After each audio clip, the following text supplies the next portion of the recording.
Večeras kuham sarmu.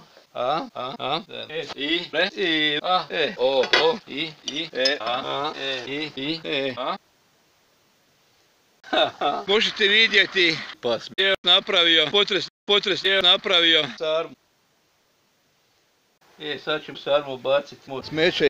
Evo moj Pajdo došao u posjet kod Divice u zemlju čudesa u Hercegovini. Došli smo tražiti kuhove ovdje.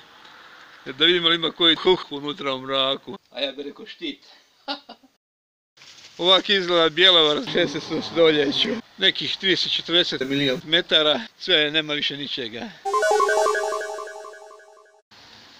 Bjelovar je grad, svaki 5-6 metara možete vidjeti mene.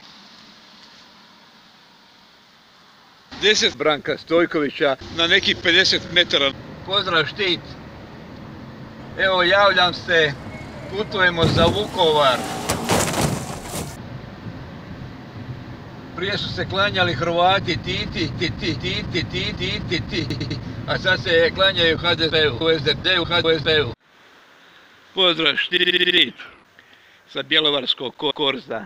40 sati je 17 minuta, vidi se da je korzno, prazno, ali zato ja sam tu. Pozdrav štit.